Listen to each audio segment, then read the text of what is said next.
गुरु ब्रह्मा गुरुर्विष्णु गुरुदेवो महेश्वरः गुरु साक्षात् परब्रह्मा तस्मै श्री गुरुवे नमः। ओंकारपीठ सिद्धान्तं ब्रह्म विद्योपदेशिकं श्रीमन्नारायणं सूर्यं सद्गुरुभ्यो नमो नमः। बृहद्वादिष्ट सिद्धान्तं पूर्णबोधोपदेशिकम् श्री वेंकटेश्वर योगेन्द्रं सद्गुरुभ्यो नमो नमः। आत्मानात्म अतीतमनिशं केवलात्मोपदेशिकं श्री वेमल रामय्यार्य योगेन्द्रं सद्गुरुभ्यो नमो नमः। चराचरमतीतं च अचलपूर्णोपदेशिकं श्री पूर्णानन्दपुल्लयार्य सद्गुरुभ्यो नमो नमः। पूर्णबोधसुधानिधिं पूर्वपुण्यफलप्रदं वेदान्तानन्दसद्गुरुं वेङ्कटरमणार्य गुरुं भजे। पूर्णानन्दपुल्लयार्य पुत्ररत्नमहागुरुं कृष्णानन्दविभं दैवं कृष्णमूर्ति नमो नमः। परब्रह्मानन्दवर्षिं परापरसमादर्शं ज्ञानाज्ञानतीतानन्द श्री अश्वत्थार्य नमोऽस्तुते। सर्वकालकालप्रत्यक्षं सर्वोषतसुशाश्रितं विरहितानन्दगुरुं श्रीवेङ्कटदासार्यं भजे। अस्मद्गुरुसमारम्भं कृष्णसान्दीपमाध्यमाम् ओङ्कारपीठपर्यन्तं वन्दे गुरुपरम्परम्। जय सद्गुरु प्रो महाराज को जय। ఇంతకన్న మరి ఎక్కువ లేదని చింత చేయనేలా సంతతము గురువాక్యము దలచితే అంతా తానాయా. వేదశాస్త్ర ఇతిహాసములన్నీ వెనుక నిలయమాయా. వేదసారము తెలిసిన పిమ్మట ఏమి లేకపాయా. ఇంతకన్నా మరి ఎక్కువ లేదని చింత చేయనేలా సంతతము గురువాక్యము దలచితే అంతా తానాయా. దృక్కుల లోపల దృశ్యమంతయు తూలిపోవుటాయా. ఎక్కడ చూచిన బ్రహ్మమయంబిక ఏమి లేకపాయా. మూఢవస్థలు చెందిన పురుషుడు మునిగిపోవుటాయా. మూలములేని శరీరమంతయు ముక్తి చెందుటాయా. ధనము ధాన్యము మీద ప్రేమలు తగులకనిపాయా. తల్లి తండ్రి మరి దైవము గురుడని తలచుటగనమాయా. తనుమన ధనములు గురుని సొమ్మని దారపోయుటాయా. తరముగాని సంసార సముద్రము దాటిపోవుటాయా.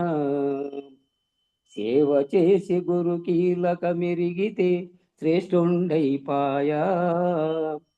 యశమ్మ చెప్పిన వాక్యము వినక చెడిపోవుటలాయా. పరమ పదంబును ఎరిగిన పిమ్మట భక్తుండైపాయా. పరశురామ సీతారామ కృపా పరిపూర్ణం బాయా. ఇంతకన్నా మరి ఎక్కువ లేదని చింత చేయనేలా సంతతము గురువాక్యము దలచితే అంతా తానాయా. సంతతము గురువాక్యము దలచితే అంతా తానాయా. జై సద్గురు ప్రో మహారాజుకు జై.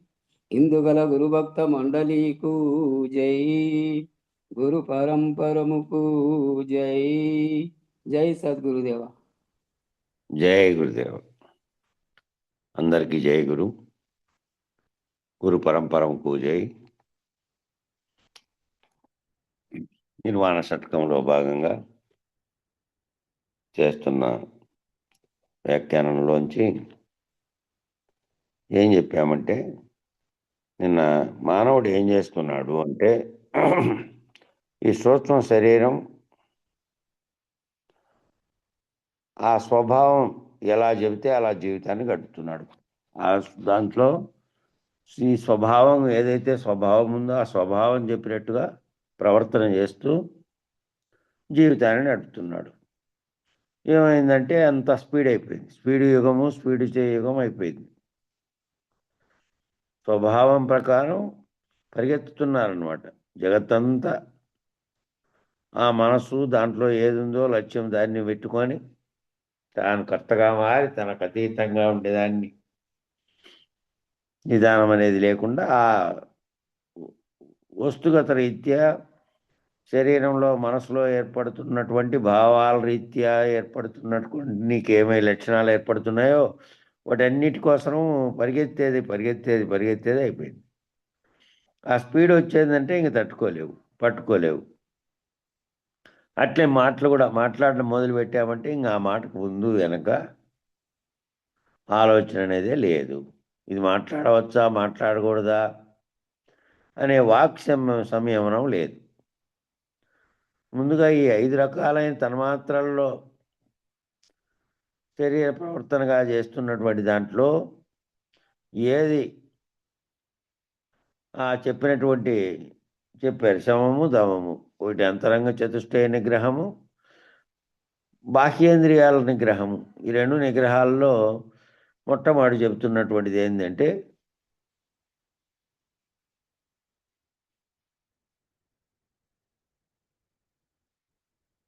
ఆ మొట్టమొదటి ఏం చెప్పారు? ఏది మాట్లాడవచ్చు, ఏది మాట్లాడకూడదు, ఏది అనువైనది ఉంది, ఏం మాట మాట్లాడాల్సింది కాదు అనేది వివేచన చేసుకోవాలి. ఒక మాట అన్న తర్వాత ఇంకా ఆ మాట వెనక్కి రాదు. మాట్లాడేటప్పుడు నోట్లోంచి బయటకు వచ్చేసిన తర్వాత ఇంకెట్లొస్తుంది వెనక్కి? కాబట్టి మొదలు పెట్టే అట్లుండాలి. వాక్ సంయమనం కూడా 3 పద్ధతులు చెప్పాడు. 3 రకాలైన పద్ధతులు ఉంటాయి వాక్ సంయమనంలో. ఇసుక లారీ ఉందనుకోండి, ఇసుక లారీ మోడల్, దాన్ని దేంతో కొలుస్తాము? దాన్ని షేర్తోనో లేకపోతే ఎవరితోనో కొలుస్తామా? మొత్తం అంతటిని లారీనే ఇన్ని టన్నులు ఉందని చెప్పి టన్నేజ్ ప్రకారం డబ్బులు చెల్లించి కొలుస్తారు. లారీల్లోనే కొలవచ్చు ఇసుకని. అట్లా మాట్లాడే వాళ్ళు కొందరు ఉంటారు ఆ ఇసుక లారీ పద్ధతిలో.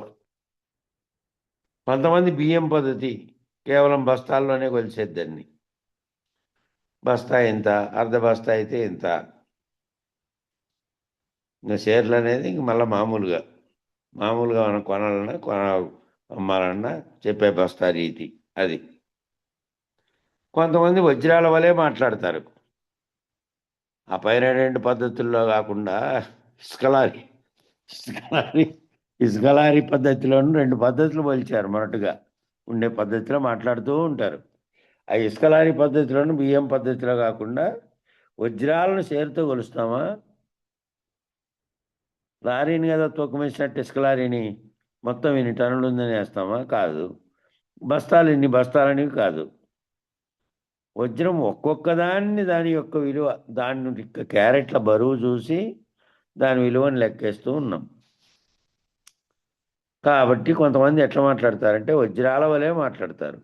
మహానుభావులైనటువంటి వాళ్ళు ఒక్క మాట బయటికి మాట్లాడినా అది వజ్రమే. కాబట్టి ఏం మాట్లాడినా కూడా ఆ వజ్రాలు మాట్లాడితే ఆ వజ్రాలు తక్కువగా ఉంటే ఆ ఒక్కొక్క దాన్ని ఏ విధంగా విలువ కట్టి లెక్క కడతారో ఆ పద్ధతిలో మాట్లాడండి. స్కలారీ పద్ధతిలో, బియ్యం బస్తా పద్ధతిలో మాట్లాడద్దండి. ఏం మాట్లాడినా ఆ మాటకి మాట్లాడేదానికి విలువ ఉండాలి. కాబట్టి ఒక్క అక్షరాన్ని పలికినా దానికి ఎంతో విలువ ఉంటుంది. వజ్రం ఎంత ఉంటుంది? కందిబేడంత ఉన్నా కూడా సరే, దాని విలువ వేరు. బియ్యం బస్తా విలువ వేరు, ఇసుక లారీ విలువ వేరు. కాబట్టి దానికి ఎంతో విలువ ఉంటుంది. వాడి మౌనానికి కూడా ఎంతో విలువ ఉంటుంది. అటువంటి వాళ్ళ మౌనానికి కూడా విలువ ఉంటుంది. వాడేం మాట్లాడలేదంటేనే వాడు దానికి జవాబు ఇచ్చేసినట్టే. ఆ స్థితిని మనసులో పొందుతున్నాడు. మనసులో పొందుతున్నటువంటి భావన వల్ల తాను తెలిసినటువంటి జ్ఞాని అయ్యే కొద్దీ ఏమైపోవాలి? జ్ఞాని ఎవరో అడిగినటువంటి శిష్యునికి చెప్పడానికి, బోధించడానికి తప్ప మిగిలిన అన్ని విషయాల్లో అనవసరమైనటువంటి మాటలే మాట్లాడకూడదు. అట్లా ఉండాలి ఆ మాటలకు విలువ. ఇంక మిగిలినప్పుడంతా మౌనంగా ఉండాలి. మౌనంగా ఉన్నాడు అంటే మౌన స్థితిని తనలోకి తెచ్చుకుంటున్నాడు. జ్ఞానం పెరిగే కొద్దీ ఇదన్నీ తగ్గిపోతున్నాయి. వాక్ సంయమనం అంటే అనవసరంగా మాట్లాడడం తగ్గిపోతుంది. అనవసరమైన వ్యవహారాలన్నీ తగ్గిపోతూ రావాలి. జ్ఞానం అయ్యే కొద్దీ అనవసరమైన వ్యవహారాలన్నీ.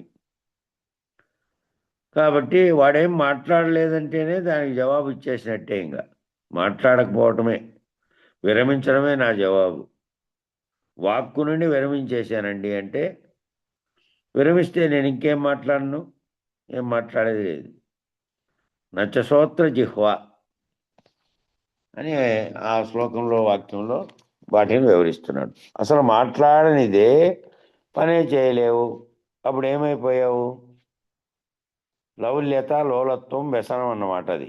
ఆ మాట్లాడడం అనేది కూడా ఓ రకమైనటువంటి వ్యసనం లాంటిదే.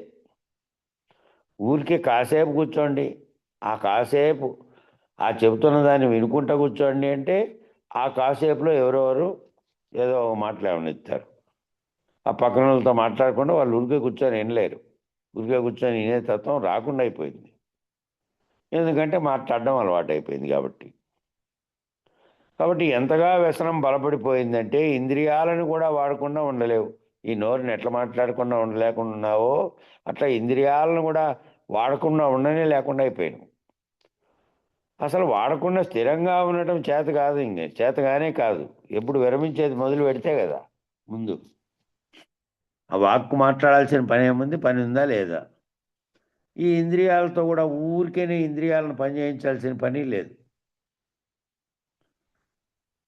కాబట్టి స్థిరంగా ఉండడము అనేది చేతగానే కాదు. దీంట్లో చెప్పుంటే శమదమ సత్క సంపత్తిలో బాహ్యేంద్రియ నిగ్రహము, అంతరేంద్రియ నిగ్రహము చెప్పారు. ఇంకా పరిపూర్ణ దర్శనంలో ఎలుపుకుర్తి రామచంద్రరావు గారు చెప్పింది ఏంది? నిర్వాసన మౌన ముద్రా స్థితి. మౌనంగా ఊరికే మౌనంగా ఉండడం కాదు. ఆ మౌనంగా ఉన్న దాంట్లో కూడా లోపల ఏమి వాసనలు చెలరేగడానికి కానీ, లోపల ఏవి సంశయాలు, మళ్ళీ సంకల్పాలు, వికల్పాలు, వ్యవహారాలు లోపల జరుగుతూ నిశ్చలంగా కూర్చొని ఉండే లోపలంతా వ్యవహారం లేకపోతుంది ఆ మనసు. అది కూడా వ్యవహారం చేయకుండా ఊరికే కూర్చునే స్థితి రావాలి. అప్పుడు తెలుసుకొని తాను రహితమైనటువంటి సర్వమును రహితపరుచుకునేవాడు ఏ విధమైన ప్రవర్తనలో ఉండాలో ఆ స్థితిలోకి రావాలి. కాబట్టి ఇంద్రియాలను కదిలీకుండా అసలు వాడకుండా స్థిరంగా ఉండడం చేతనే కాదు. లేదా లేచావంటే ఇంద్రియాలను వాడాల్సిందే. లేచినావా ఇంద్రియాలతో పని. ఊరికే కూర్చున్నావా ఆ ఊరికే కూర్చున్న మాట్లాడడంతో పని, నోటితో పని. మెలకువంతా ఇంద్రియాలను వాడడమే పని. మెలకువంతా ఏం చేస్తుంది? నిద్రపోయినప్పుడు తప్ప మెలకువలో ఉన్నప్పుడల్లా ఇంద్రియాలను వాడడమే. ఎందుకంటే లేచాము కదా, మళ్ళీ పడుకునే అంటేనే ఆగేది అది. మళ్ళీ పడుకొని నిద్రపోయే వరకు ఇవి ఆగవు, ఈ ఇంద్రియాలు ఆగవు. అంటే ఈ అంతరేంద్రియాలు, బాహ్యేంద్రియాలు అన్నీ పనిచేస్తున్నాయి జాగ్రత్తలో. వాటిని విరమింప తక్కువ చేసుకుని ఏ పనైనా చేస్తున్నప్పటికీ చేస్తున్నప్పుడు దానితో తాదాత్మ్యం చెందకుండా నీ మనసులో ఉన్నటువంటిది, నిర్ణయాన్ని గుర్తెరిగినటువంటిది నీ మనసు ఆ విధమైన ప్రవర్తనలో ఉండాలి. శరీరం ఏ విధంగా వ్యవహరిస్తూ పోని పనులు తన పని తాను చేసుకుని, పళ్ళు తోముకుంది, మంగడుకుంది, కాఫీ తాగింది, ఏవేవో చేస్తున్నప్పటికీ సాక్షిత్వంగా ఉన్నటువంటి నీ లోపలి స్థితిలో వాటన్నిటిని గమనిస్తూ ఉంది. కానీ ఆ ఆత్మ ప్రకాశంగా ఉన్నది పోయి వాటితో సంగమించి చేస్తే ఇంకా ఎప్పుడూ కర్త ఉండనే ఉన్నాడు. అనవసరమైన వ్యవహారాలన్నిటికీ తల దూకుతూ ఉన్నాడు అన్నట్టు. కాబట్టి ఆ స్థితిలోకి రావాలంటే పడుకున్నప్పుడల్లా ఆగిపోతున్నావు, లేస్తానే మళ్ళీ మొదలైంది, మళ్ళా పడుకుంటేనే ఆగేది. అంటే శవంగా మారినప్పుడు తప్ప ఇంకెప్పుడు వాడు ఆపడన్నమాట. ఇంక వాడు అట్లా మాట్లాడేవాడు. ఎప్పుడు మాట్లాడిపోతే శరీరం పడిపోయి ఇంక శవంగా మారడానికి సరిపోయేటువంటి పరిస్థితులు అన్నీ వస్తే, మంచంలో మాట్లాడలేని స్థితి వస్తే మాట్లాడకుండా అయ్యాడు. ఇంకా తర్వాత శరీరం ఉండదు, అయిపోయే స్థితికి వచ్చినప్పుడు మాట్లాడకుండా అయ్యాడు. కాబట్టి ఆ శవంగా మారినప్పుడు తప్ప ఈడు ఆపేటట్లేడు, ఈ సత్యదాకా మాట్లాడుతూ ఉంటాడు. అనవసరమైన మాటలు, అంటే మాట్లాడేటువంటి విలువైన మాటలు కాదు. కాబట్టి ఇంకా ఏం బాగుపడతాడు. కాబట్టి నిరంతరాయంగా ఏం చేసుకుంటూ ఉండాలి, ఏం పని చేసినా ఏం వ్యవహారం చేసినా ముందు విరమించాల్సింది ఏంటంటే ఈ మాటలు. ఆ మాటలతోనే మాటి మాటికి వ్యవహార జగత్తులోకి దిగిపోవడానికి కారణమవుతాయి అవి. ఆ మాటలతో అనవసరమైనటువంటి నిరంతరాయంగా ఏ పని నువ్వు చేసుకుంటున్నా ముందు ఆత్మ సాధనకై శ్రమించే వాడికే నిర్వాణ షట్కం. ఈ నిర్వాణ షట్కం అనేది చెప్పిండేది విరమించాలని చెప్పినవి. వానికి మొదట ఆత్మ సాధనకై శ్రమిస్తాంటాడే, నేను ఆత్మస్వరూపుణ్ణిగా ఉన్నాను, నేను దృశ్య ప్రపంచానికి సంబంధించినటువంటి ప్రకృతికి సంబంధించి పంచభూతాత్మకమైనటువంటి వాటిలోకి నిరంతరము మునిగిపోయి లేను, నేను మునిగిపోకూడదు. నేను ఆత్మసాక్షాత్కార స్థితి లేకపోతే అక్కడి నుంచి ఆ రహిత స్థితి లేకపోయే అది మార్గం అవుతుంది అని నిర్ణయించుకొని ఉండాలి. ఎవరైతే ఈ బోధలేక ఆత్మ సాధనకై శ్రమించే వారికి ఈ నిర్వాణ షట్కం చెప్పారు. ఎవరైతే ఆత్మానుభూతికై నిరంతరం నిశ్చలంగా ప్రయత్నిస్తూ ఉంటారో వాళ్ళకి నిర్మాణ షట్కం అమృతంతో సమానం. దానిని అట్లా నిరంతరం అనుసంధానం చేయాలి, చేసి విరమించాలి. ఎవరైతే ఆ విధమైనటువంటి ఆత్మానుభూతి పొందే కోసం నిశ్చలంగా ఎవరైతే ప్రయత్నం చేస్తుంటారో వాళ్ళకి నిర్వాణ షట్కం పనిచేస్తుంది, ఉపయోగపడుతుంది. నిశ్చలంగా ప్రయత్నిస్తున్నటువంటి వాళ్ళకి నిర్వాణ షట్కం అనేది అమృతంతో సమానం. దాన్ని అట్లా నిరంతరం అనుసంధానం చేసి ఆత్మస్వరూపుడుగా ఉండి మళ్ళీ దాని నుంచి విరమించాలి. వ్యాఖ్యానం చెప్పారు కింద. స్వతంత్ర పోరాటంలో గొప్ప మహాత్ములు విప్లవాత్మకమైన మార్పులు తీసుకురావాలనే తపనతో జైళ్లలో బంధింపబడి శారీరకమైన బాధలు అనుభవిస్తున్న సమయంలో వారికి నిర్వాణ షట్కం ఎంతో ఉపయోగపడింది. వాళ్ళందరికీ ఆ సమయంలో ఆ మహానుభావు ఎవరెవరు? అరవిందుడు ఉన్నాడు ఆ టైంలో. మహాత్మా గాంధీ లాంటి వాళ్ళంతా దేశం కోసం ఇదంతా చేస్తూ ఉంటే, ఉద్యమాలు చేసి మనకు స్వాతంత్రం తీసుకురావాలి, వేరే పరాయి దేశ పాలకుల కింద ఉన్నాము, మన పాలన మనం తెచ్చుకోవాలి, మనకు స్వతంత్రం తెచ్చుకోవాలని వాళ్ళు పోరాడుతూ ఉంటే, ఆ సమయంలో అరవిందులు లాంటి వాళ్ళు భగవద్గీత అంతకుముందు ఉన్నటువంటి అనేకమైనటువంటి మన గ్రంథాలను చదివి వాటి సారాంశాన్ని ఎరిగినటువంటి మహానుభావులుగా ఉన్నటువంటి వాళ్ళు ఏం చేశారంటే వీళ్ళకి అది అలవాటు చేశారు. ఆ జైల్లో ఉంటే కూడా ఏదో ఒక భగవద్గీతలోని అంశాలను ఏదో ఒక దాన్ని అనుసంధానం చేసుకొని మనసును దాని వైపు మళ్లించి శరీరం దాని గురించి పెద్దగా చింతలు పెట్టుకోకుండా గడిపేశారు. అట్లా వాళ్ళు ఏం చేశారు? భగవద్గీతను అధ్యయనం చేసేవాళ్ళు. విశేషమైనటువంటి గ్రంథాలు ఏవైతే ఉన్నాయో వాటన్నిటిని అధ్యయనం చేశారు. అనేకమైన విశేషమైన గ్రంథాలన్నీ అధ్యయనం చేశాడు.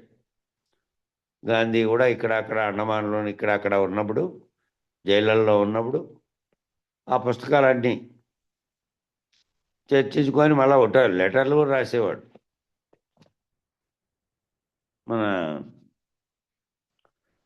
మన ఏది నాస్తికత్వం ప్రబోధించిన ఆయనతో కూడా మాట్లాడాడు గాంధీ. నాస్తికత్వాన్ని ప్రబోధించినటువంటి గోరా అని పిలిచేవాళ్ళు కదా ఆయన్ను.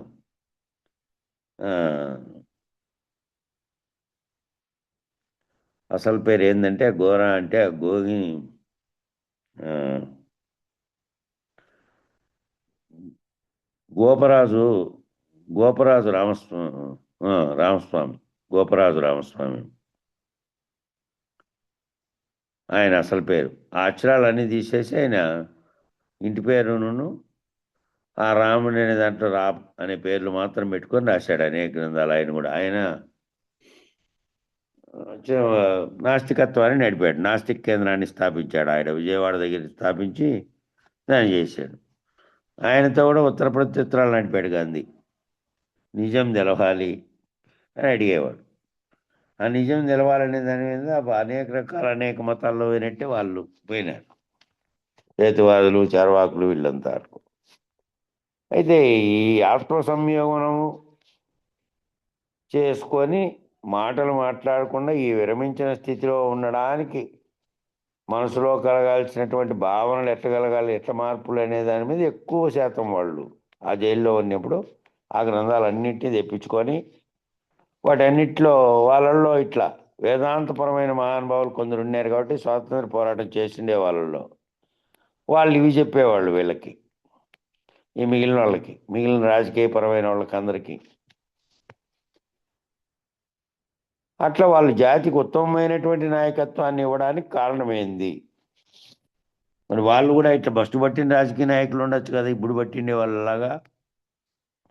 ఇప్పుడు బస్టు పట్టిన రాజకీయ నాయకులు ఉన్నారు కదా, ఆ విధమైన తత్వంతో లేరు అప్పుడు వాళ్ళు. ఎందుకంటే వాళ్ళు రాజకీయంతో పాటు తత్వాన్ని గుర్తెరిగారు. తత్వాన్ని గుర్తెరిగి ఏం చెప్పారు, భగవద్గీతలో ఏం చెప్పారు, ఇంకా విశేషమైనటువంటి ఈ గ్రంథాలన్నింటిలో వాటి సారాంశం ఏమిటి? అది ఆత్మబోధే కానీ, అది ద్వైతమే కానీ, ఏదైనా సరే సారాంశమేమి అని చెప్పి వాళ్ళు ఆత్మ పరిశీలన చేసుకున్నారు. కాబట్టి వాళ్ళకు ఉపయోగపడింది. ఎట్లా ప్రవర్తించాలి, ఎట్లా ఉండాలి, ఎట్లా వ్యవహారం చేయాలి, ఎట్లా మనం ఉండాలనే దానికి దాన్ని జోడించుకున్నారు వాళ్ళు. కాబట్టి వాళ్ళకు ఉపయోగపడింది, ఎంతో ఉపయోగపడింది. కాబట్టి ఉత్తమమైనటువంటి నాయకత్వాన్ని ఇవ్వగలిగినారు వాళ్ళు. జైలు నుంచి ఓ చిన్న మాట చెప్పారంటే దేశమంతా కూడా దాన్ని పాటించారు. ఎక్కడో గాంధీ జైల్లో ఉండి ఇగో రేపటి నుంచి ఫలానా ఉద్యమం చేయాలి అని పిలిపించినారంటే అది బయటకు వార్త ముందుగానే వస్తే ఇంకా ఆ రోజు దేశవ్యాప్తంగా, ఆ రోజు ఈ సెల్ ఫోన్లు లేవు, ఆ రోజు ఈ ఫోన్లు లేవు, కేవలం 15 నాళ్ళకోనాడు, నెలకోనాడు, వారానికోనాడు వచ్చేటివి మాత్రమే పత్రికలు. దినపత్రికలు అసలు లేవు. ప్రయాణం ఇవన్నీ లేవు కాబట్టి, ప్రయాణ సాధనాలు లేవు కాబట్టి చారేసెక్కి లేవు. ఎక్కడో బొంబాయి లాంటి చోట మాత్రమే పత్రికలు నడిపేవాళ్ళు. దాని ద్వారా సమాచారం తెలుసుకుంటే అందరూ కూడా వాళ్ళ మాట వినేవాళ్ళు. ఎందుకంటే వాళ్ళంతా వాళ్ళ యొక్క ప్రవర్తన తీరుని బట్టి, వాళ్ళు మాట్లాడేదాన్ని బట్టి వాళ్ళ మాటకు విలువ. ఉత్తమమైనటువంటి నాయకత్వాన్ని ఇచ్చేటువంటి మాటలు మాట్లాడేవాళ్ళు వాళ్ళు. కాబట్టి ఆ సమర్థత ఎట్లా సాధించారు వాళ్ళు? వాళ్ళు ఆ విధంగా మహాత్ములు కావడానికి ఆ సమర్థతను ఎట్లా సాధించినారు? కాబట్టి ఆ మహాత్ములు ఈ నిర్వాణ షట్కాన్ని నిరాంతరాయంగా అనుసంధానం చేశారు. వాళ్ళు గ్రంథాల్లో చదివినటువంటి దాంట్లో, తెలుసుకున్నటువంటి దాంట్లో వాళ్ళు ఏం చేశారంటే నిరంతరము వాళ్ళు ఎక్కువ భాగం మౌనాన్ని ఆశ్రయించి, తర్వాత ముఖ్యమైనటువంటి అంశాలు తమలో పెట్టుకున్నటువంటివి, దానిని బట్టి తమ యొక్క ప్రవర్తనను అంతటినీ మార్చుకున్నారు. ఈ వ్యవహార శైలిని అంతా మార్చుకున్నారు వాళ్ళు. కాబట్టి వాళ్ళు మహాత్ములుగా ప్రవర్తించగలిగినారు. అనుసంధానం అంటే పంచార, పరిచార, మననం చేయడం, ఆ స్థితిలో ఉండడం. ఏమిటి అదంతా పరిచినట్టు కాదు కదా. వాళ్ళంతా దాన్ని నేర్చుకొని దాని ప్రవర్తనలో ఆ విధంగా వ్యవహరించారు, మననం చేశారు, ఆ స్థితిలో ఉన్నారు. వారు శారీరకమైన బాధలు పడుతున్నప్పుడు కూడా ఆ బాధల నుండి మనసును వేరు చేసుకోవడం నిర్వాణ షట్కం వలన సాధ్యమైంది. శారీరకపరమైనటువంటి బాధలు పడ్డారు. శారీరకపరమైనటువంటి దారుణాతి దారుణంగా ఉన్నటువంటి, మనం పూనాకు పోయినామంటే పూనా దగ్గర పరవాడ అనే జైలు ఉంది. పరవాడ ఒక 12 కిలోమీటర్లు టౌన్ అవతల బయట ఉంటుంది పరవాడ జైలు. ఆ పరవాడ జైల్లో గాంధీ గారిని వేశారు. ఒంటికి పోసుకోవడానికి కూడా, టాయిలెట్కి పోవడానికి కూడా ఒక మార్గం లేదు. ఊరికే ఒక గోడలకు అన్ని రాతి గోడలు. వీళ్ళు తప్పించుకోకుండా నేరస్తులను పెడతారే, అట్లా నేరస్తులను పెట్టేటువంటి పరవాడు చేయలేదు రాజుల కాలంలో. అప్పటికే కట్టిండేది, అందులో పెట్టారు. అందులో వాసన, అందులో ఉన్నటువంటి పరిస్థితులు అవన్నీ చూసి ముసలి వయసులో ఉన్నటువంటి వాడు, ఆ కస్తూరి ఆమెమో గాంధీని జైల్లో పెట్టారని ఇక్కడ వచ్చేసి ఇక్కడే ఉంది. ఎప్పుడు నిరంతరం రోజంతా జైలు బయటే. అందువల్ల ఆడుండేటువంటి ఆగా ఖాన్ అనే ఆయన సుల్తాన్, అంతకుముందు సుల్తాన్ రాజవంశానికి చెందినవాడు. వాళ్ళది పెద్ద రాజభవనం కదా. జైలు అధికారులను ఒప్పించి ఒక గది ఇస్తా, దానికి మీరు తాళాలు వేసుకోండి, దాంట్లో అన్ని ఏర్పాట్లు చేస్తాను నేను.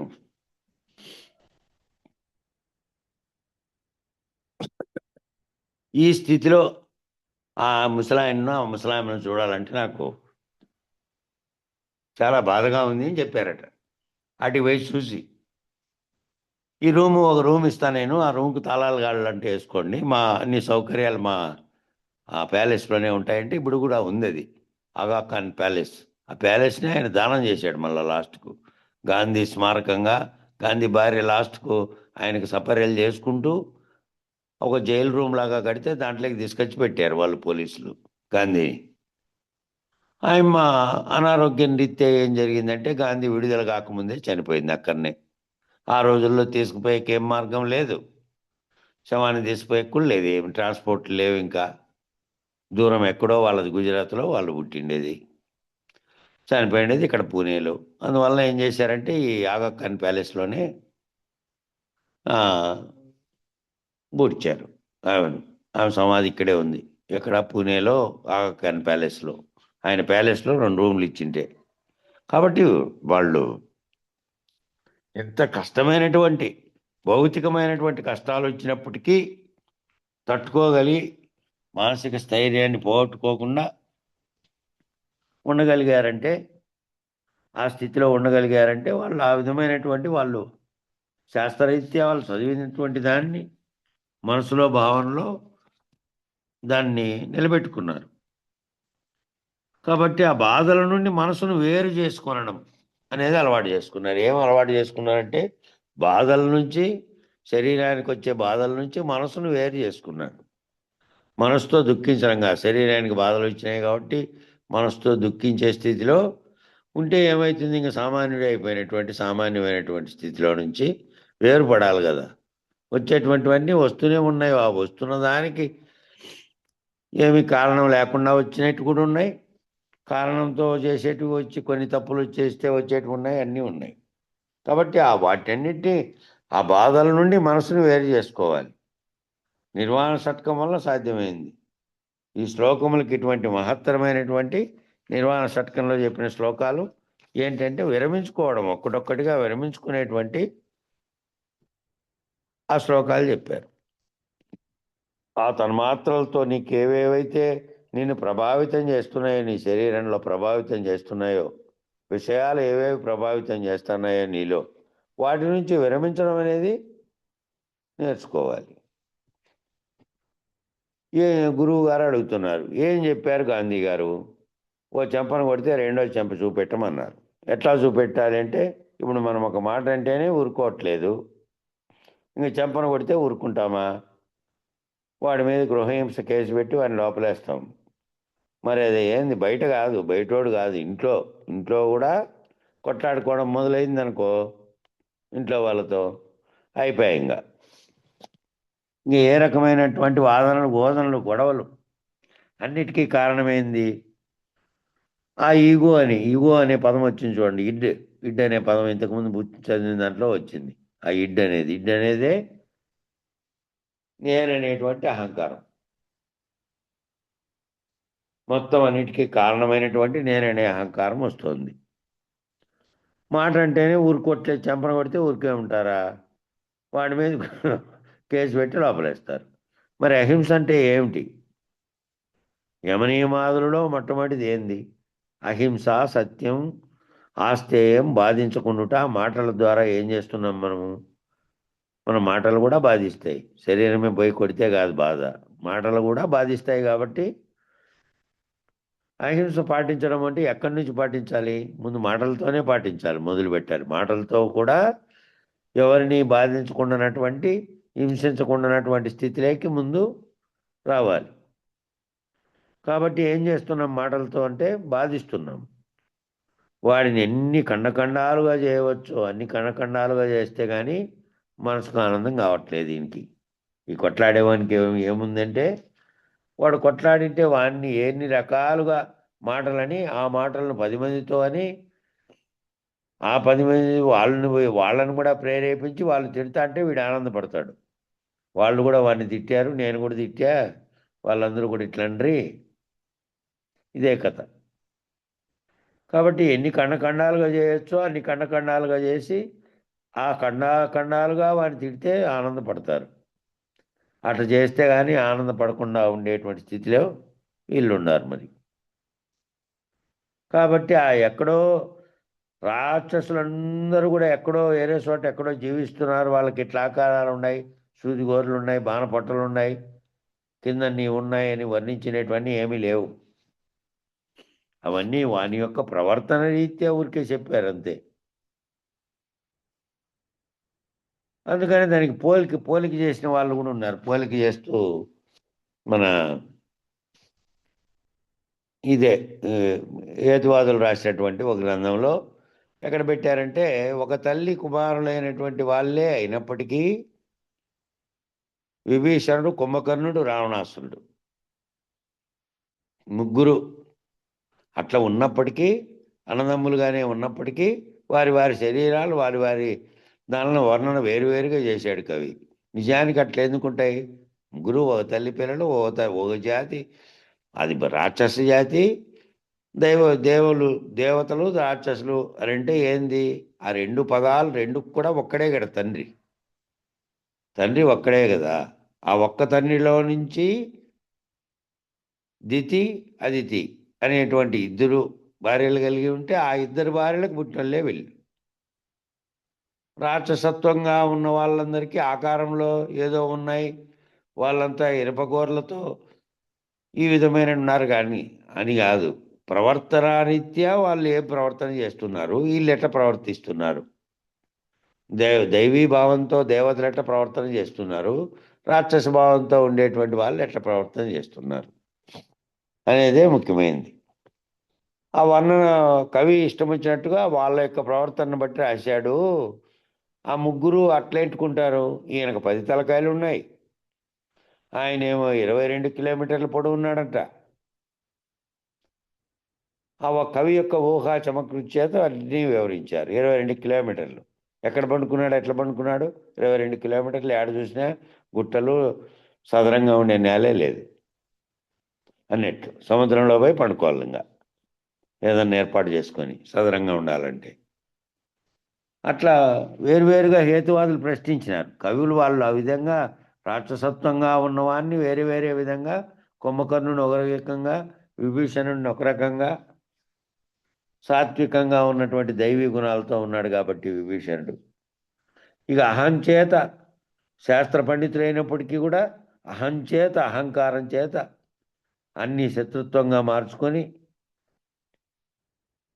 అంతమైపోయినటువంటి రావణాసురుడు ఆ విధంగా ఉన్నాడు, ఈ విధంగా ఉన్నాడని ఇవన్నీ కవుల వర్ణనలో చేర్చారు. కాబట్టి రాక్షసుడు అంటే వేరుగా ఎక్కడన్నా ఉన్నాడా?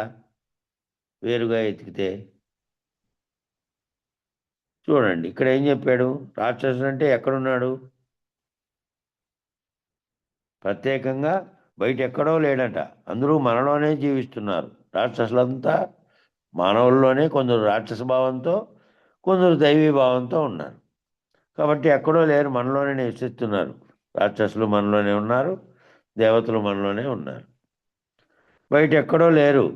కత్తులతోనే నరకక్కర్లే, కత్తులు తీసుకొనే నరకాల్సిన పనిలే ఎవరైనా సరే. మరి హింస ఎక్కడుంది? హింస ఎక్కడి నుంచి మొదలవుతోంది? కేవలం కత్తులతో నరికేది ఒకటే కాదు.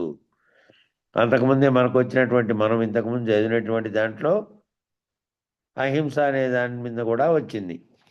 ఎప్పుడో వచ్చినాయి, మనం చదివిన దాంట్లో కూడా, మన పరిపూర్ణ బోధ గ్రంథాల్లో కూడా వచ్చినాయి. అహింసో శాంతిరాజ్యం అనేది మన భగవద్గీతలో వచ్చిన వాక్యాలను కూడా మన దీంట్లో విశ్లేషించారు ఆయన, పరిపూర్ణ దర్శనంలో విశ్లేషించారు. కాబట్టి మాటలతో హింసించడం కూడా హింసేను. కత్తితో పొడిచి, కత్తితో కోసో, కత్తితో ఏదైనా చేసో, కత్తితో కొట్టో, ఇంకో దాంతో కొట్టేదే కాదు. ఈ మాటలతోనే వాడిని హింసించడం అనేది మాటల్లో కూడా ఉంది. ఎందుకంటే వీనికి సరిపోడు కాబట్టి అనేక రకాలుగా హింస పెట్టాలి. ఇంక వీనికి ఆనందం అది. వాడిని హింసిస్తే మాటలతో వీనికి ఆనందం చెందుతాడు. ఈ రకమైనటువంటి రాక్షసులంతా ఎక్కడున్నారు? బయట ఎక్కడో లేరు. కాబట్టి ఈ జీవి మనలోనే అంతా ఉన్నారు.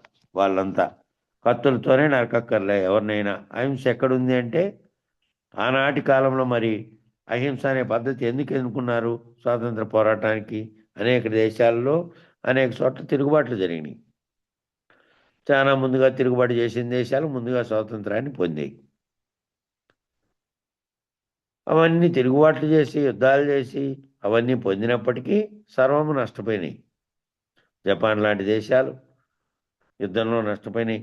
చైనా లాంటి దేశాలు. ఏమంటే వాళ్ళల్లో ఉండే పౌరులు మేల్కొన్నారు తొందరగా. ఎక్కడ మనకు నష్టపోయినాం, ఎక్కడ మన జాతి ఇట్లా అయిపోయింది అనేటువంటి తీవ్రత ఏర్పడింది వాళ్ళల్లో. మనదేమైందంటే రకరకాలైనటువంటి భ్రష్టత్వాన్ని పొందడానికి రకరకాలైనటువంటి తత్వంలో ఉండే రాజకీయ నాయకులు ప్రవేశించి చిందరవందర చేశారు.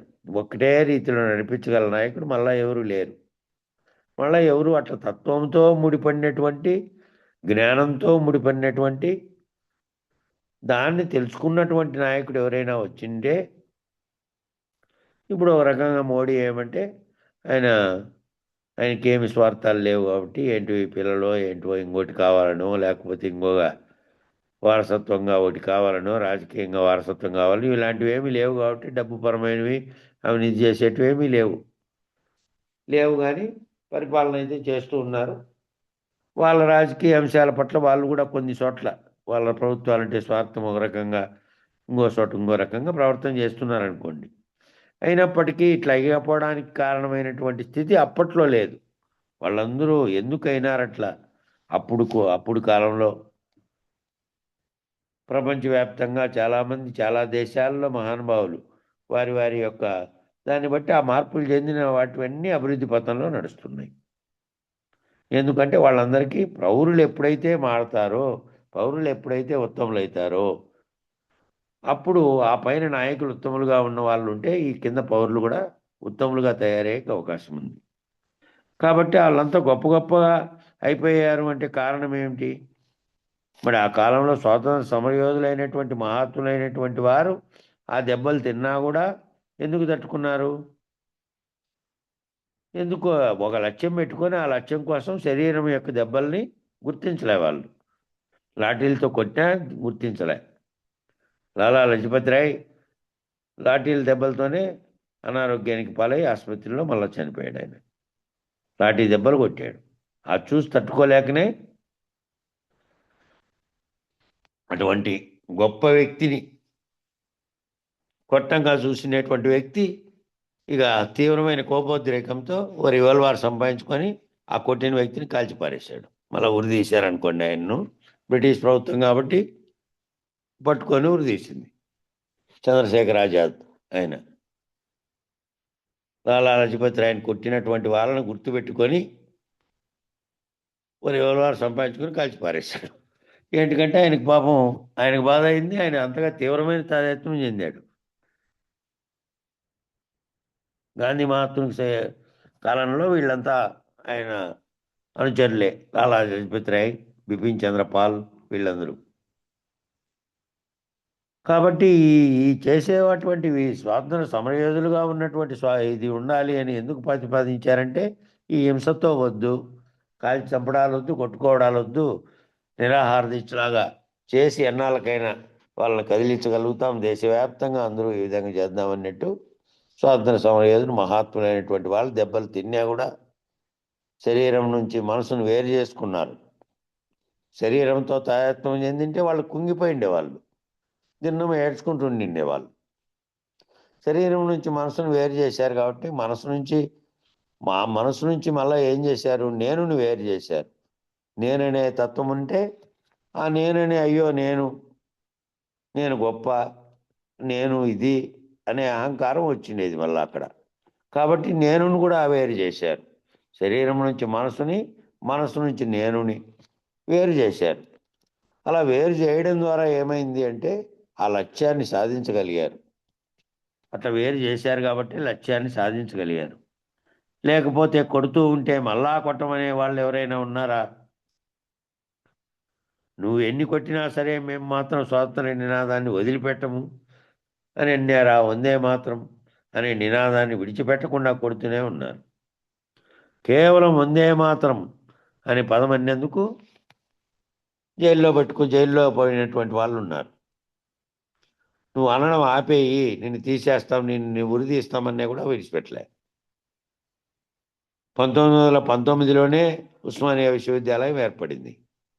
1920లో వందే మాతరం అనే గీతం రాశారు ఆయన. ఎవరు? బిపిన్ చంద్రపాల్. ఆయన ఆ వందే మాతరం అనే గీతం రాసింటే ఆ గీతం ఏం చేశారంటే అంతటా పాడాలి అని ఓ నిర్ణయం తీసుకున్నారు. ఆ మొట్టమొదటి ఇక్కడ మన విజయవాడకు వచ్చినప్పుడు, విజయవాడలో 1922లో జరిగింది అది. ఏది ఏ, కాంగ్రెస్ మహాసభలు జరిపారు ఇక్కడ 1922లో. అప్పటికి ఇంకా అల్లూరి సీతారామరాజు బతికే ఉన్నాడు. ఆయన మారువేషంలో పోయినాడు దాంట్లోకి, పోలీసులు పట్టుకుంటారని మారువేషంలో వచ్చి అటెండ్ అయినాడు ఆ సభలకి. అప్పుడు ఆయన వందే మాతరం గీతం రాసినటువంటి ఆయన వచ్చాడు. ఆయన ప్రసంగాలన్నిటి తెలుగులోకి అనువాదం చేసిన వాళ్ళు ఎవరంటే చిలకమర్తి లక్ష్మీ నరసింహం అని గయోపాఖ్యానమైన నాటకం రాశారే ఆయన. ఆ గయోపాఖ్యానం నాటకం రాసిన ఆయనే. ఆయనకు ఇంగ్లీషు తెలుగు రెండు తెలుసు. ఆయన బారిస్టర్ చదివారు, లా చదివారు. ఈయన ప్రసంగాలన్నింటినీ అనువాదం చేశారు ఆయన మన రాష్ట్రాన్ని పర్యటించినప్పుడు, తెలుగు వాళ్ళు కాబట్టి ఇక్కడ వాళ్ళు. కాబట్టి దాన్ని విని ఏం చేశారు వీళ్ళు? ఎప్పుడు మనం అది పాడాలి, అది పాడడం, ఆ వందే మాతర గీతం పాడాలి అని చెప్పి ఆ, ఇక్కడ హైదరాబాద్ ఉస్మానియా యూనివర్సిటీలో అప్పుడు విద్యార్థులుగా ఉన్నారు వీళ్ళు. మాడపాటి హనుమంతరావు గారు, ఆ మాడపాటి హనుమంతరావు గారు, మళ్ళా బులుసు వెంకటరమణయ్య, ఇంకా కొందరు చదువుకుంటున్నటువంటి తెలంగాణలో చదువుకుంటూ ఉస్మానియా విశ్వవిద్యాలయంలో చదువుకుంటూ డిగ్రీ విద్య, పై విద్యలు చదవడానికి చేరిండే వాళ్ళు ఆ నవాబు రాజ్యం కదా, వందే మాత్రం అనేందుకు కొరడాలతో కొట్టారు.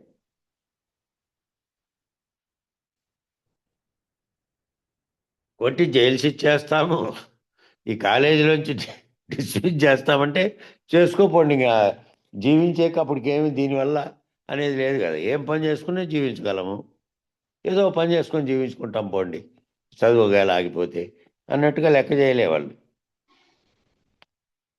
అట్లా వందే మాతర గీతాన్ని విడిచిపెట్టకుండా కొడుతూనే ఉన్నా కూడా వందే మాత్రం పాడారు వాళ్ళు. ఒక పక్కన కొరడాలతో కొడుతుంటే ఒక్కొక్క దెబ్బకు అబ్బా అబ్బా అట్లే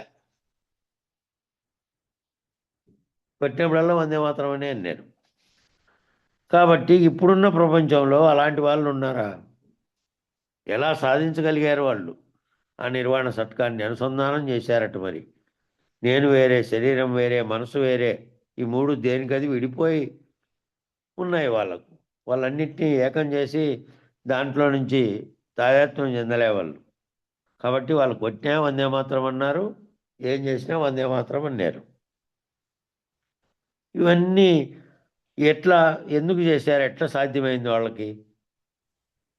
అంత ఓపిక ఎట్లొచ్చింది వాళ్ళకి? శరీరాన్ని వేరు చేశారు. నేను వేరే అనేది, శరీరం వేరే, మనసు వేరే, ఈ మూడు దేనికది విడిపోయి ఉన్నటువంటి స్థితిని వాళ్ళు ఆస్వాదించారు. వాళ్ళ ఆ గ్రంథాల ద్వారా ఏం చదివారు? జైళ్ళల్లో ఉండి గ్రంథాలు తెప్పించుకొని చదువుకున్నారు.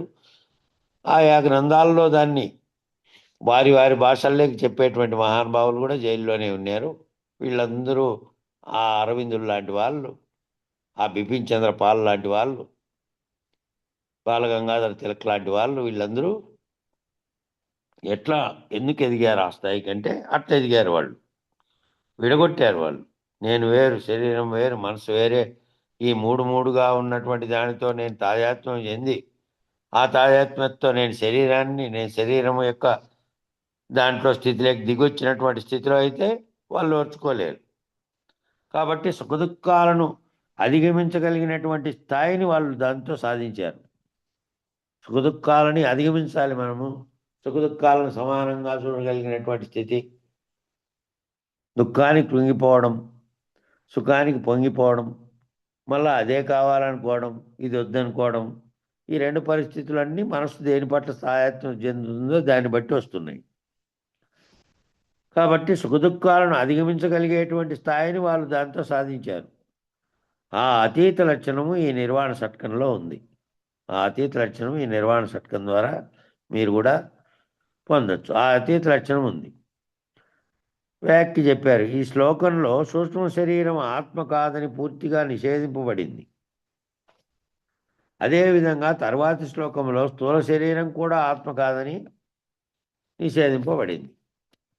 అట్లా ఒక్కొక్కటి చెబుతున్నారు. ఇప్పుడు ఆ మొదటి శ్లోకంలో ఏ శరీరాన్ని కాదన్నారు? ఇప్పుడంటే సూక్ష్మ శరీరం. ఆత్మ శరీరత్రయ విలక్షణం. ఆ మూడు శరీరత్రయంగా ఉన్నటువంటి స్థూల సూక్ష్మ కారణ శరీరాలుగా ఉండే మూడు రకాలుగా ఉన్న దాంట్లో నుంచి విడగొట్టారు. శరీరంలో కలిగే దానిలతో వాటితో ఏర్పడే వాటితో తాదాత్మ్యం చెందట్లేదు. దాని ప్రకాశం చేతనే ఈ అన్నీ నడిచినప్పటికీ, ఇవన్నీ వ్యవహారం చేసినప్పటికీ అందులో మొట్టమొదటి దృష్టి దేని మీద కేంద్రీకరించాలట అంటే సూక్ష్మ శరీరం మీద కేంద్రీకరించాలి. ఆ సూక్ష్మ శరీరం నేను కాదనేటువంటి పద్ధతిని ఆశ్రయించాలి. ఆ సూక్ష్మ శరీరం ఏం చేస్తుంది? మనసుగాను, బుద్ధిగాను, చిత్తముగా, అంతఃకరణగా ప్రవేశించి ప్రవర్తిస్తున్నటువంటి దానికి కారణమై ఉన్నటువంటిది అదే. కాబట్టి దాని నుంచి కూడా విడిపోతే, మనసు నుంచి విడిపోయి సూక్ష్మ శరీరం నుంచి తర్వాత స్థూల శరీరంగా ఆకారంగా ఉన్నది ఈ సూక్ష్మ శరీరం అనేటువంటి మనసు, బుద్ధి, చిత్తం ఇవి కదిలింపజేస్తేనే కదులుతుంది. కాబట్టి ఆ శరీరం అనేటువంటి దాంట్లో నుంచి కూడా అట్లా ఎప్పుడైతే నువ్వు ఆశ్రయిస్తావో అప్పుడు మాత్రమే శరీరత్రయ విలక్షణాన్ని సాధిస్తావు. శరీరత్రయం అనేటువంటి స్థూల సూక్ష్మ కారణ శరీరాలుగా ఉన్న దాంట్లో నుంచి విలక్షణంగా సాక్షిత్వ స్థితిలో వీటన్నిటికీ ప్రకాశం కలగజేస్తున్నటువంటి ఆత్మస్థితిలో ఉండి దీనితో సంగమించకుండా ఉండే సూచే దృష్టి నీకోసం ఏర్పడుతుంది. అట్లా ప్రవర్తనలో వస్తే, విలక్షణత్వం వస్తే, అట్లా నువ్వు శరీరత్రయం సాధిస్తే విలక్షణత్వాన్ని కూడా సాధిస్తావు. శరీరత్రయ విలక్షణ, దేహత్రయ విలక్షణ. ఆత్మకి రెండు లక్షణాలు ఉన్నాయి, శరీరత్రయ విలక్షణ, దేహ విలక్షణ, దేహత్రయ విలక్షణ. కాబట్టి వీటికి ఉన్నటువంటి లక్షణాలు ఏవి ఆత్మకి లేవు. కాబట్టి శరీరం స్థూలంగా ప్రవర్తిస్తున్న దాంతో కానీ, దాన్ని నడిపించేదానికి ప్రవర్తిస్తున్నటువంటి వ్యవహారం చేస్తున్న సూక్ష్మంగా ఉండేది చేస్తున్న కానీ ఈ రెండు పనులు లేవు దానికి. అది వేరుగా, అది కనపడలేకుండానే ఉంది. కనపడినటువంటి శక్తి అన్నిటినీ ప్రవేశించి అన్ని చేస్తున్నప్పటికీ వాటితో ఎట్లా సంగమించి తాను అదేనని చెప్పడం లేదో అట్లుంది అది. కరెంట్ వచ్చింది, కరెంట్ వస్తానే ఏమేమి ఆన్లో ఉన్నాయో అవన్నీ పనిచేసినాయి. ఇంకా లేస్తానే ఫ్యాన్ ఆన్లో పెట్టావు, పైన ఆన్ తిరుగుతోంది. అదే ఫ్యాన్ తిరిగి గాలి తోలితేనేమో ఇట్లుంది. అదే పోయి ఆ హీటర్లో పనిచేసి నీళ్ళని కాగబెట్టింది. అదే పోయి ఇంకో చోటికి పోయి చల్లబరిచింది, ఫ్రిడ్జ్లోకి పోయి. అదే పోయి లైట్ లేకపోయి కాంతినిచ్చింది. వేరు వేరు పనులను చేస్తున్నటువంటి అంతఃకరణ, మళ్ళా అంతఃకరణ ద్వారా భౌతిక వస్తువులు, ఆ వస్తువులు తిరగడం, పనిచేయడం, ఇవన్నీ చర్యలు జరుగుతూ ఉన్నప్పటికీ వీటన్నిటికీ కరెంటుగా ఇచ్చినటువంటిదేమో అది కనపడేది లేదు. అది కనపడేది, వినపడేది, ఇంకోటి చేసేది ఏదీ లేదు. శక్తి ఏమో దాంట్లో నుంచినే వచ్చింది, వేరు వేరు పరికరాలను కదిలిచ్చింది. శరీరాన్ని కూడా అది శరీరంలో నుంచి విలక్షణమైనటువంటి పద్ధతిలో ఉన్నటువంటి వాటన్నిటినీ ఈ ఆత్మ కూడా ఏం చేసింది? దాని ప్రకాశం చేతనే అంతరంగ చతుష్టయం అనే మనసు, బుద్ధి, చిత్తం అనేది పనిచేస్తూ ఉంది.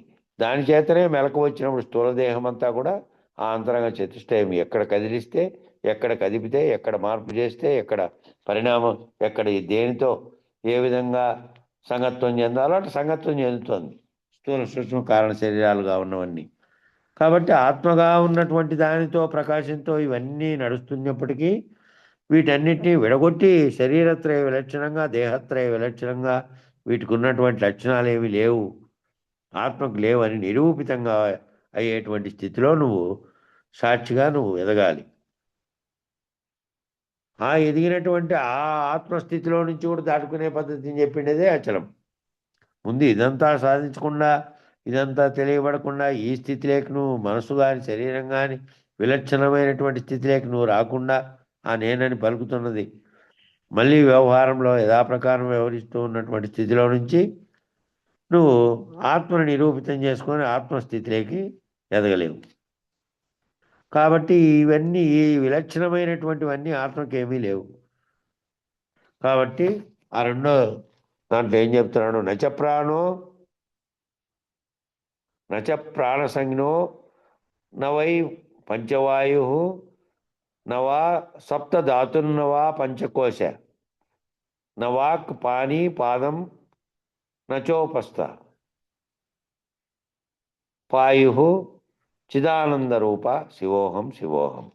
రెండో శ్లోకం నిర్వాణ షట్కంలో మొదటి శ్లోకం చెప్పాం. మొదటి శ్లోకం అంతా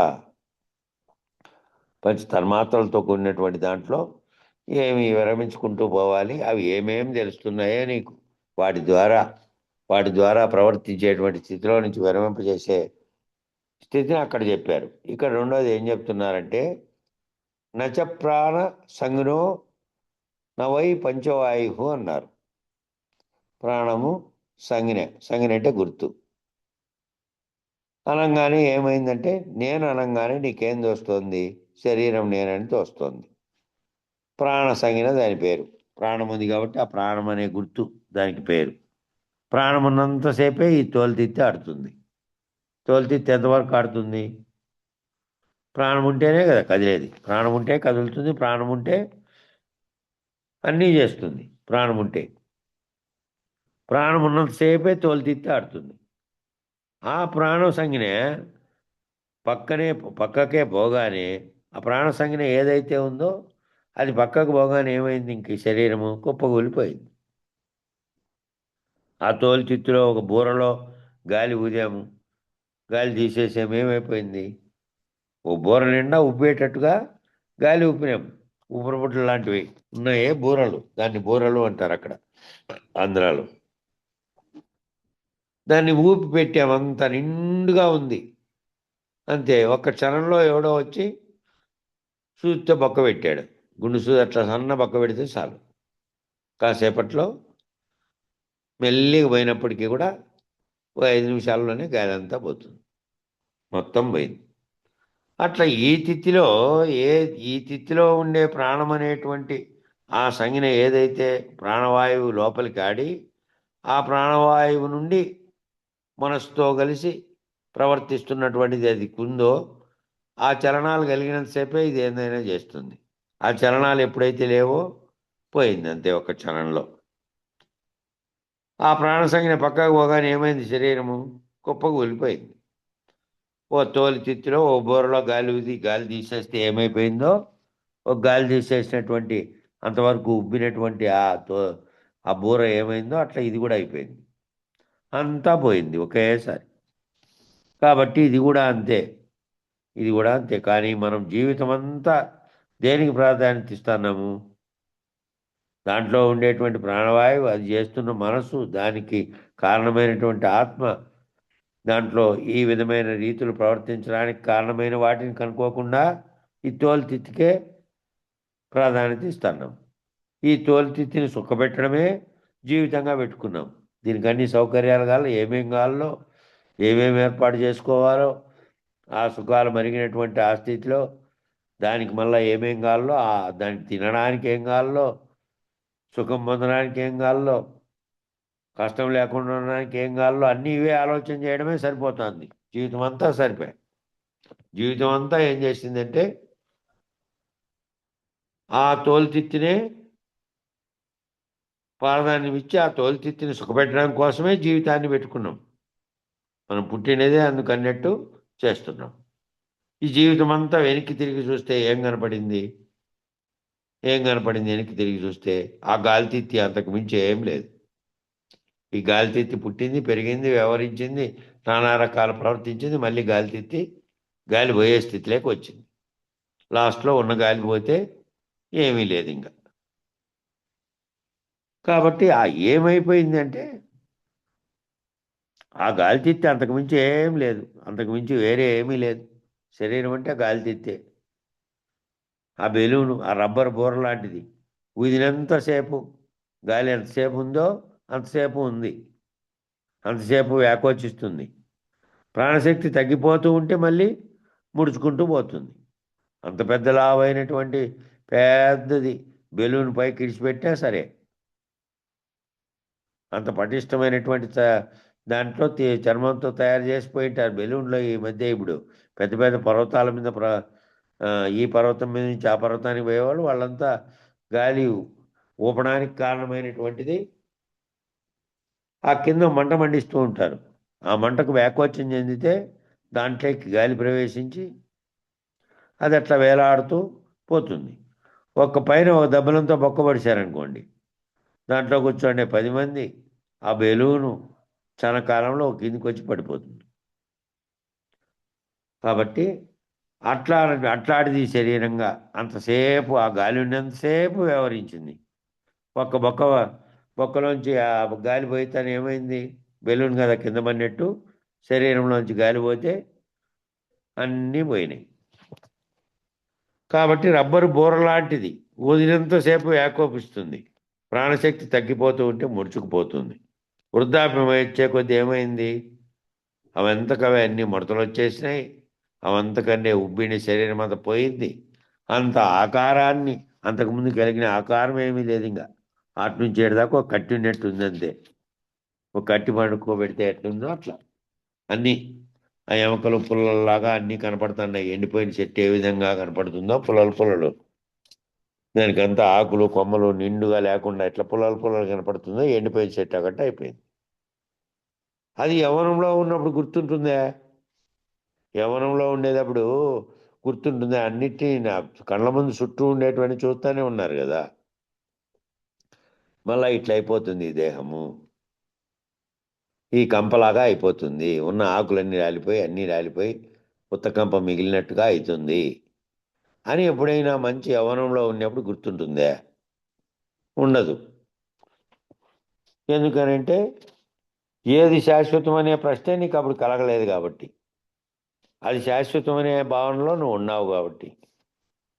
ఆ యవ్వనంగా ఉన్నటువంటి ఆ శరీరం అనేటువంటి ఆ శరీరం అనే యవ్వన మదం ఉంది, రూపమదం ఉంది, ఇవన్నీ ఉన్నాయి. అప్పుడేం కనపడలే. ఇంత ఇట్లా వికారంగా తయారవుతుంది, కంపలాగా తయారవుతుంది, ఆఖరికి పనికి రాకుండా పోతుంది అనే భావన రాలే. ఎందుకు అంటే అదే శాశ్వతం అనుకున్నావు కాబట్టి, ఇదే శాశ్వతం అని అనుకున్నావు యవ్వనంలో. అబ్బా ఇది చాలా అందంగా ఉండాలి, ఇది చాలా సుఖంగా ఉండాలి, ఇది చాలా ఆరోగ్యంగా ఉండాలి, దీన్ని సుఖపెట్టడమే జీవితం అనుకున్నావు. ఆరోగ్యానికి మందులు వేసుకుంటున్నావు. మళ్ళీ ఈ వేరువేరు లేపనాలన్నీ మార్కెట్లో తీసుకొచ్చి మేకప్ చేసుకున్నటువంటి వాళ్ళు సినిమా రంగంలో ఉన్నారు కాబట్టి వాళ్ళకు ఎప్పుడు ఆకారం చూపించాలి కాబట్టి వాళ్ళు ఆ రకమైనవన్నీ వేసుకుంటా ఉన్నారు. దాని అన్నిటికీ ఏమేమో చేస్తున్నారు. ఊరికే వచ్చిందని ప్రకృతిలో వచ్చినట్లు వచ్చింది ఉంచకుండా. కాబట్టి ఏం చేస్తున్నారు? ఈ తోలుతిత్తిని బాగా సుఖంగా ఉంచడమే జీవితము అనుకుంటున్నారు. ఆరోగ్యంగా ఉండాలి, సుఖపెట్టడమే జీవితము, తోలుతిత్తిని సుఖంగా ఉంచడమే జీవితం అని అనుకుంటున్నావు. ఇది ప్రాణ సంజ్ఞ. ఆ ప్రాణం లేనప్పుడు తప్పుకుంటే ఎందుకు పనికిరానిది. ప్రాణం ఒకటి తప్పుకుంటే ఎందుకు పనికిరానిది. ఎట్లన్నా ఉండని అది. శరీరం ఎట్లున్నా కూడా పనికొస్తుందే. శరీరం యవ్వనంలో ఉంది అనుకో, యవ్వనంలో ఉంది, యవ్వనంలో ఉండి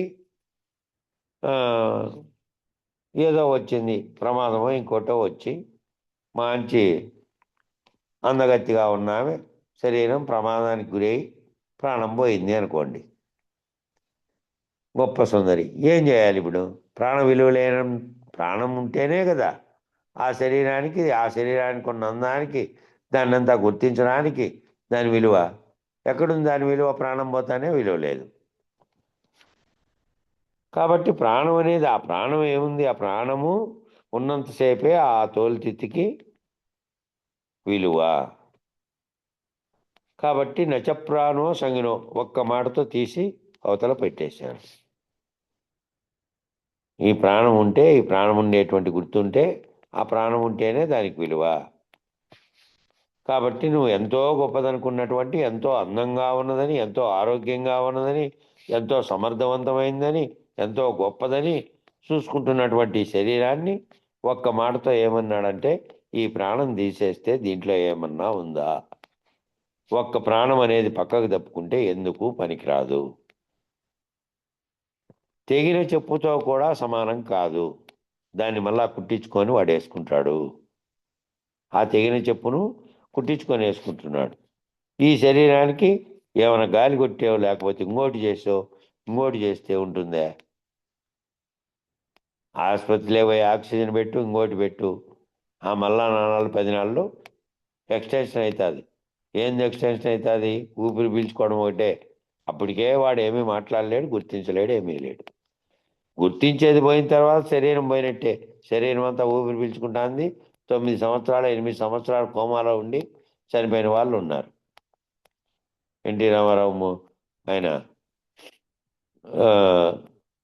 రెండో కొడుకు ఆ సాయి కృష్ణ ఆయన ఈ మన ఆసుపత్రిలో వాళ్ళకి బిడ్డనిచ్చినారే, కామినేని ఆసుపత్రులకు వాళ్ళకి వియంకులే. ఆయన మనవరాళ్ళు, ఎన్టీ రామారావు మనవరాళ్ళు ఇచ్చినటువంటి ఆయన ప్రమాదానికి గురై బెంగళూరుకు పోతూ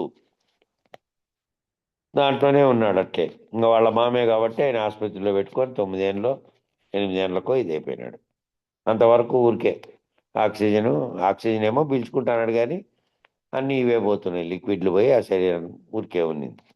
అట్లా ఓ శరీరంలో గుర్తెరిగేది లేకపోయినా కూడా పనిచేయదు. శరీరం ఏమో ఉండి ప్రాణవాయువు ఉన్నా కూడా గుర్తెరిగేది ఏదైతే లేదో, అది పనిచేయలేదో, కోమాలో ఉన్నటువంటి శవ స్థితిలోనే ఉంది. ఆ గాలి కాస్తా పోతే ఇంక ఉరివే లేదు, ఏ స్థితిలో అన్నా ఉండని. కాబట్టి ఆ దాటిపోయినటువంటి, ఆ పనికిరానటువంటి తెగిన చెప్పుతో సమానం కూడా కాదట గాలి ఒకటి ప్రాణం పోతే. ఎందుకంటే దాన్ని కుట్టించుకోనన్నా వాడు వేసుకుంటాడు. తెగిపోతే చెప్పుని ఎవరైనా దారంటే పోయేవాని పక్కన పెట్టుకోమంటే వాడు పెట్టుకుంటాడు. ఎందుకంటే కాస్త వాడు దాన్ని తీసుకుపోయి రిపేర్ చేసుకోవడం, మళ్ళీ వేసుకోవాలని. కానీ ఈ శవాన్ని కాస్త లోపల పెట్టుకోండి బాబు అన్నాం అనుకో, ఎవరైనా కూడా రానింటి సరేలేప్ప అని ఎవరైనా తీసుకునే వాళ్ళు ఉన్నారా? శవాన్ని, ఆ శవాన్ని తీసుకుందాం, దీని ఎంత వెల అనేది ఉందే? వెంటనే పోయి ఆ బూడ్చుకపోతే పనికే రాకుండా మళ్ళీ దానివల్ల వాసన వచ్చి దానివల్ల వ్యాధులు వచ్చి ఆ వ్యాధులు అందరికీ వచ్చేటువంటి స్థితి కూడా ఉంటుంది. కాబట్టి తెగిన చెప్పు కంటే హీనమైనది శరీరము. ప్రాణం పోతానే ఆ తెగిన చెప్పు కూడా విలువ కూడా చేయదు. కాబట్టి నచప్రాణ సంజ్ఞ అనేటువంటి వచ్చింది. వీటికి సమయం సరిపోతుంది. రేపు మళ్ళీ ఇక్కడ మొదలు పెట్టుకుందాం. మంగళం చెప్పండి.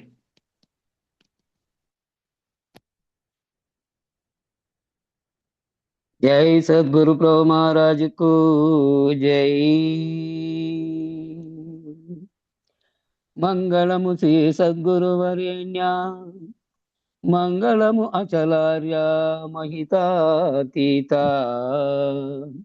మంగళము పూర్ణచంద్ర, మంగళము మద్గురు వరేణ్య, మంగళమయ్యా.